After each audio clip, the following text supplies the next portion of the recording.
2023 has been a great year for games. Usually I make a video at the end of the year talking about my top 5 games of the year, but instead I wanted to draw more attention to a very important facet of games, and that is game development, because we wouldn't have these great games if it were not for the people making them. So here's some interesting news about game development during the year of 2023, starting in January and working our way forward to December.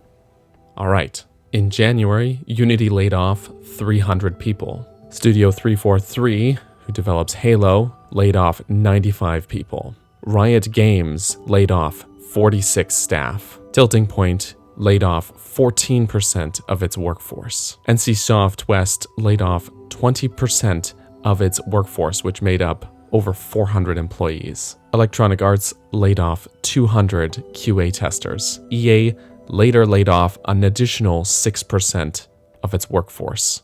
Gameloft laid off 100 employees. Take-Two laid off an undisclosed amount of employees in March. Team 17 laid off an undisclosed amount of employees in March as well. Twitch laid off 400 employees in March. Amazon laid off 100 employees in its gaming division, which is part of a larger layoff program. Paradox closed a studio, laying off 36 employees. InnoGames laid off 75 employees. CyberConnect 2 closed its doors, leaving 263 people jobless. Meta laid off 10,000 employees. 10 Square Games laid off 43 employees. Phoenix Lab laid off 9% of its employees. Unity, back at it again, cut 600 jobs, roughly 8% of its workforce. Pixel Opus was shut down by Sony. Sony canceled an unannounced project being developed by Final Strike Games and laid off 40% of its employees. Ubisoft cuts 60 jobs. CD Projekt laid off 29 people. Deviation Games laid off an undisclosed amount of people. Brace Yourself Games cut its staff in half, laying off over 20 people. Sega laid off 121 people.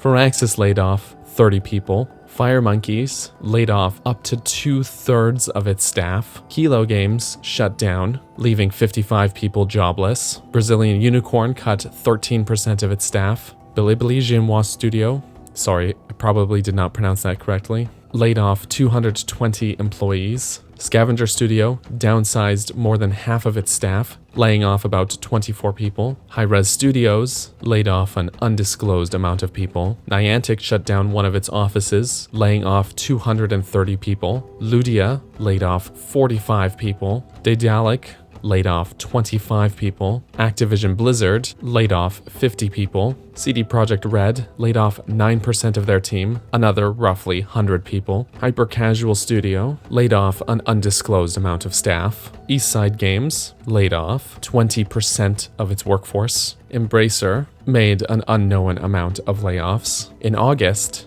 BioWare let go of 50 people, and then in October, another 13 people were laid off from BioWare, who in a, I'm sure, completely unrelated incident just happened to have voted in favor of unionizing. Telltale Games laid off, and I quote, most of its staff, so an undisclosed amount. Visual Concepts laid off an undisclosed amount of people. Ascendant Studios laid off 45% of its team. Roblox laid off another 30 people. Creative Assembly laid off an undisclosed amount of people. Blizzard laid off 10 developers from its Hearthstone development team. Epic cut 16% of its jobs, laying off around 830 employees. Thought Pennies laid off an undisclosed amount of people. Singularity 6 laid off around 10% of its workers. Twitch came back for a second round of layoffs this year. Hyper Hippo laid off 27% of its workforce. Frontier Developments laid off an undisclosed amount of employees. Media Molecule laid off 20 employees. Roblox China laid off 15 people. Motorsport Games laid off 40% of its staff. Bungie cut 8% of its staff. Ubisoft Montreal laid off 98 employees. Humble Games laid off an undisclosed amount of people. Amazon's gaming division came back for a second round of layoffs, cutting another 180 employees. Digital Bros cut 30% of its workforce. Codemasters laid off an undisclosed amount of staff. Tiny Build laid off an undisclosed amount of staff, and Studio Lumi cut another 16 jobs.